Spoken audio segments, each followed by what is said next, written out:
Hi everyone.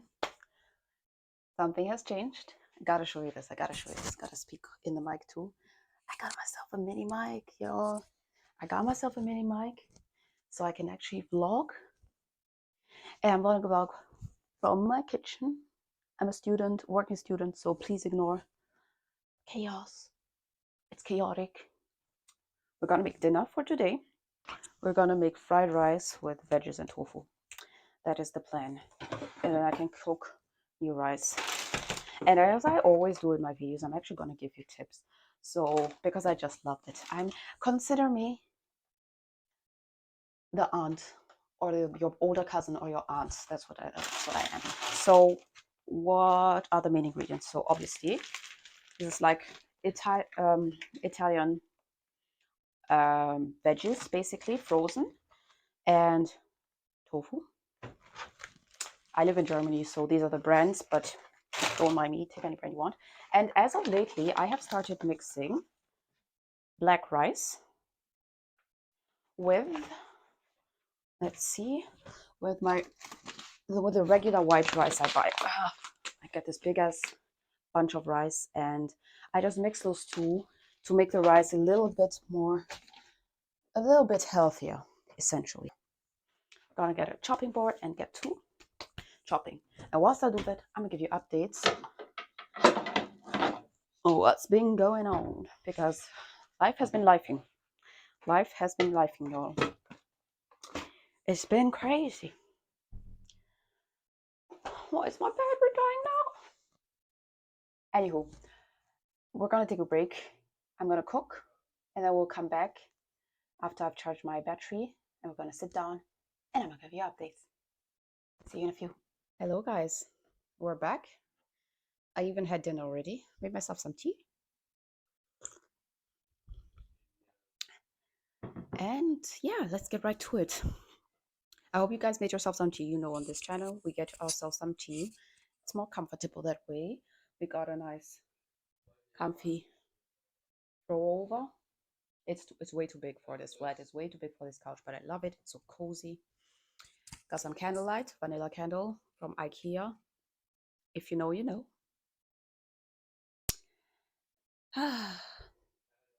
We're back.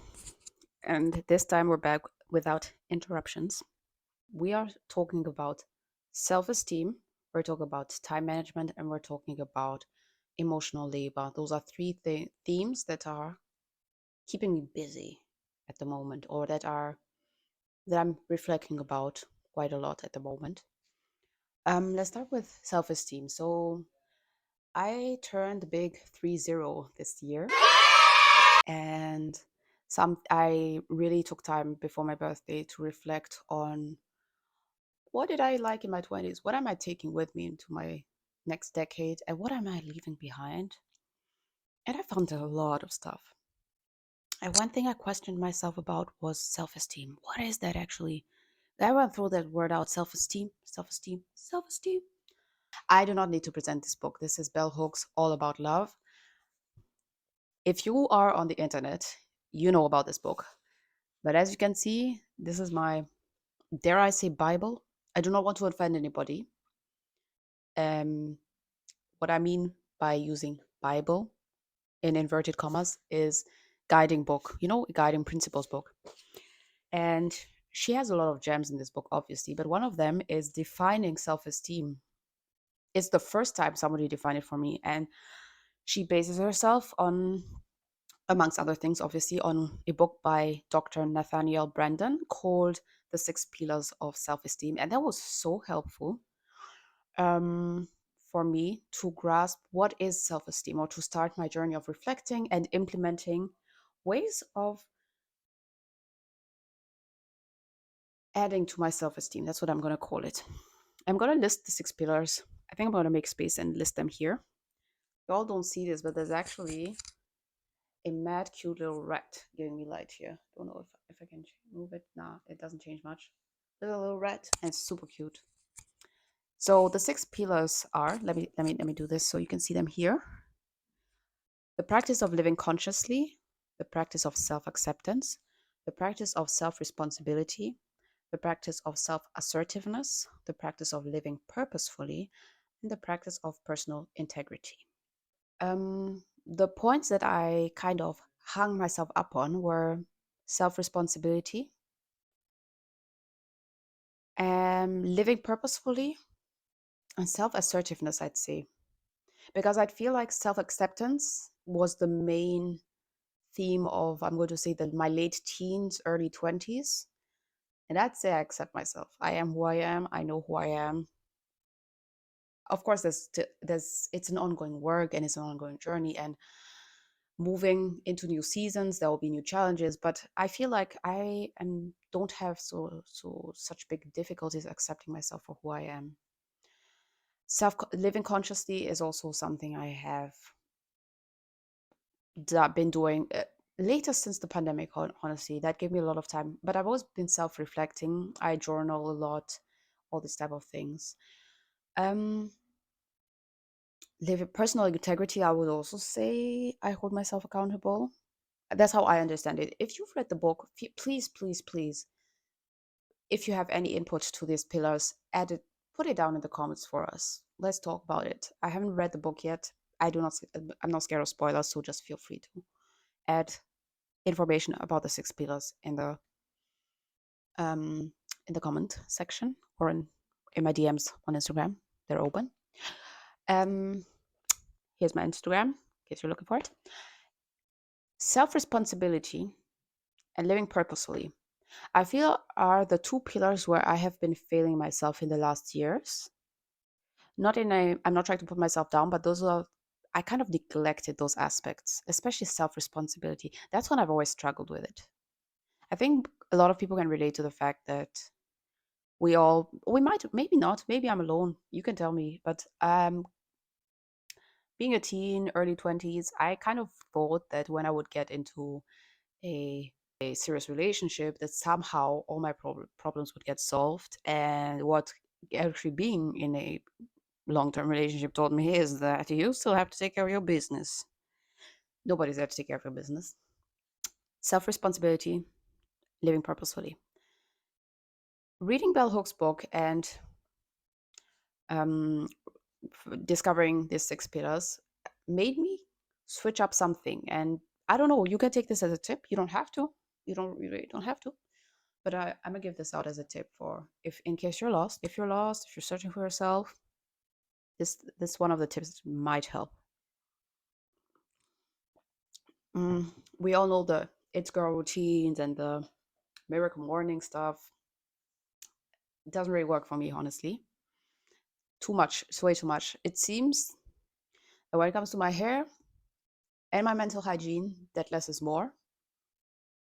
I need to be extremely efficient about what I do. And so I have come to a perfect morning routine actually for me, which is upon opening my eyes, which means as soon as my alarm rings, I put on a 15-minute meditation, guided meditation.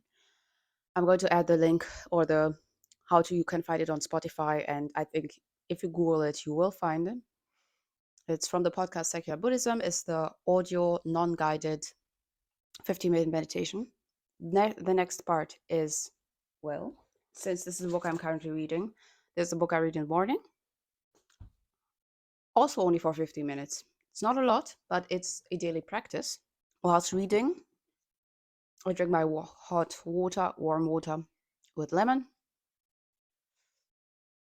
And the idea and the goal is to set my head straight and clear my thoughts, keep my energy in the right place, and also to avoid being on social media and falling into the dopamine trap as soon as I regain consciousness in the morning.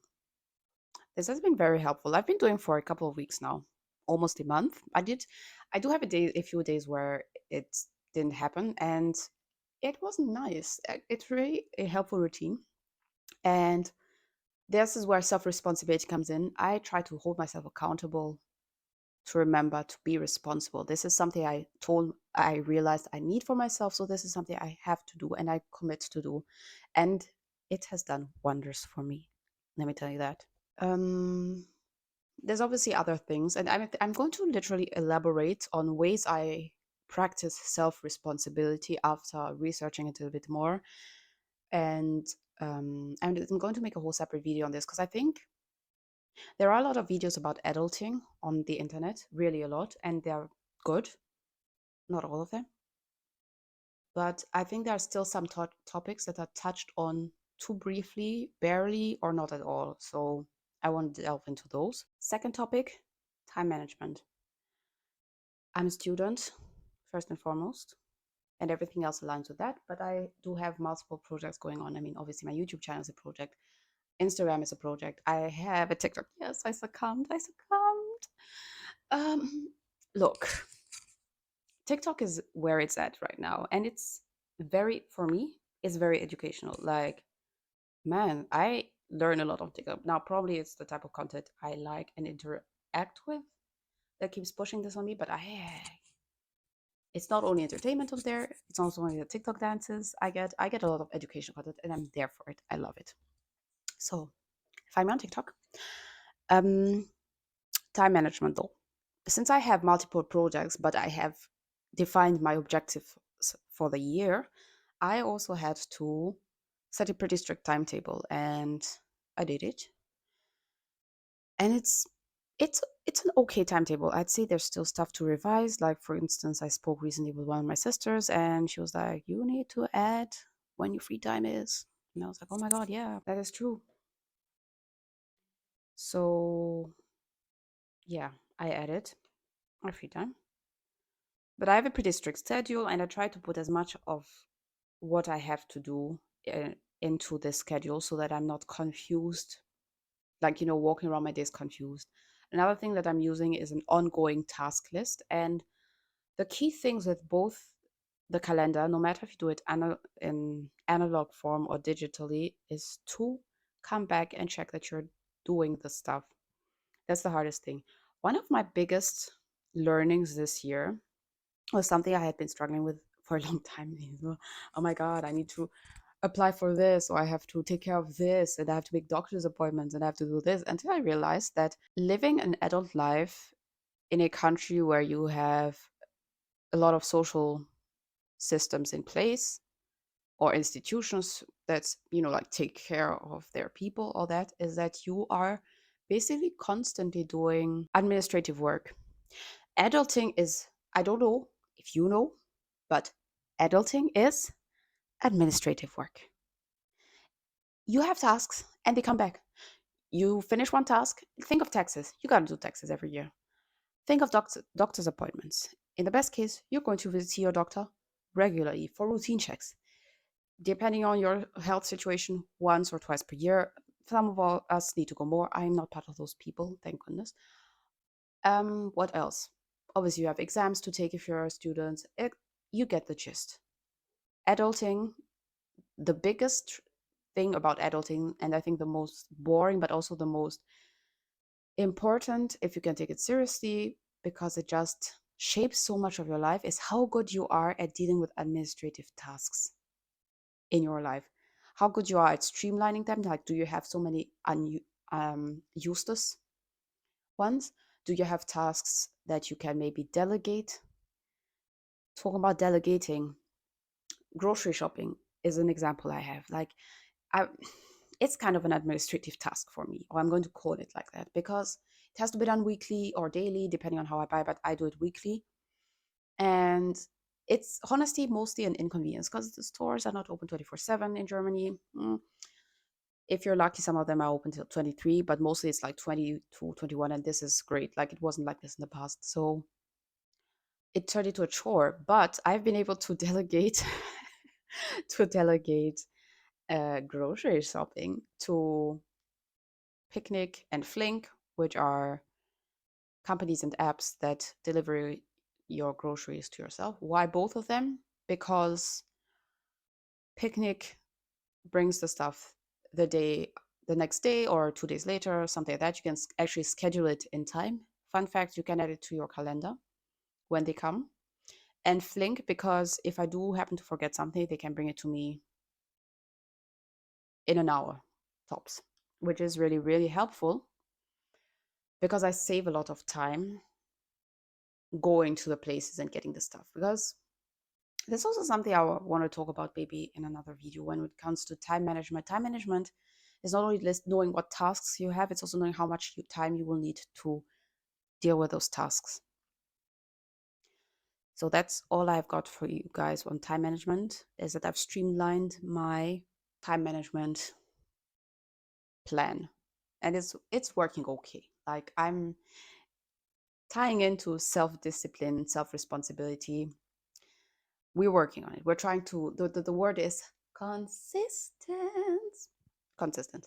Final topic, emotional labor, which also ties in to both of the other topics. One thing I became conscious of is that I am the type of person who is hands-on, who takes on responsibility for groups, for my, well, I struggle to take responsibility for myself, but that's another thing. I like taking responsibility for other people's lives and for groups. A bit less for myself, but we're working on it. Um, which maybe, and I realized this in my in my partnership, that I was doing a lot of emotional labor. I'm gonna gu- we're gonna define emotional labor before I continue, because we're not working without definitions here. Emotional labor definition. So, emotional labor, according to Oxford Languages, I just Googled it. Oxford Languages is a noun, and it means there are multiple definitions. So, first definition: the mental activity required to manage or perform the routine tasks necessary for maintaining relationships and ensuring smooth running of a household or process, typically regarded as an unappreciated or unacknowledged burden borne disproportionately by women. And the second definition is the management of one's emotions in order to present oneself and interact with other people in a certain way while doing a job. And those are both very interesting, but I'm especially talking about the first definition. And I happen to be a woman. And that's something that I noticed in my partnership. And then I started picking up on how I was doing emotional labor in my other relationships, my friendships, my family, work, everywhere. And that's where my energy was going, because I feel after interacting with certain people, and I know you're gonna see this video. This is not shading you, because I'm talking about myself, and I'm talking about self-responsibility here. That's where it ties in, emotionally, about self-responsibility. I need to know how much I am doing in the relationships that is required of me, and how much am I doing extra that is not required of me. And I need to understand and to figure out where I'm doing too much, basically, because I be doing too much. I be doing too much, way too much. And it ain't cute, because nothing pisses me off than hearing the sentence, but I didn't ask you to. You didn't ask me to, but it was necessary for this process to happen seamlessly. And because I am somebody who strives to keep people together, I will go the extra mile to do that. But it's, as it's said, it's unappreciated and unacknowledged. And those are two aspects that I don't like. So I started pulling my energy back, honestly, and also being more responsible about how I allocate the time I have, because I don't have infinite time. Nobody has. I don't have infinite time. And figuring out patterns. That's where I'm at. I don't have solutions for anybody. I don't have solutions for myself even. But I'm great at figuring out patterns. I'm great at noticing, oh, this feels weird. That's why meditation also helps. Oh, this feels weird. Why am I irritated right now? Why am I getting nervous, itchy, antsy? What is it? And generally it's, oh, you're feeling responsible for something that you're not responsible for. So yeah, as I said, do not have solutions. With a couple of people, I'm actually able to talk about that with, and they're able to give me feedback and be like, yeah, you're doing too much there. You don't have to be doing all that. Or, for example, realizing that a lot of stuff is teamwork, that I don't have to take on more than I can, and that I should say, I can't do this, which is hard for me. But realizing that I'm not responsible for everybody. I'm only responsible for myself. And then there's a couple of places where I have, in the best case, clearly defined responsibilities. And in the spaces where they're not clearly defined, it needs definition. And that's it, guys. That is the end of the video. I don't know. Oh, it was 24 minutes. 24 minutes, my bad. So yeah, I want to know what is keeping you on your toes. Oh my god, this video is chaotic. I'm so happy I got these mics. There is a couple of things that are coming on the channel that are new because I did a super interesting seminar the last semester, and I'm going to start working on projects related to that seminar. So there's gonna be some exciting stuff coming in the next videos. And now that I have a mic which I can actually talk to, this is gonna be really cool. So if you want more, I guess, find me on TikTok, find me on Instagram.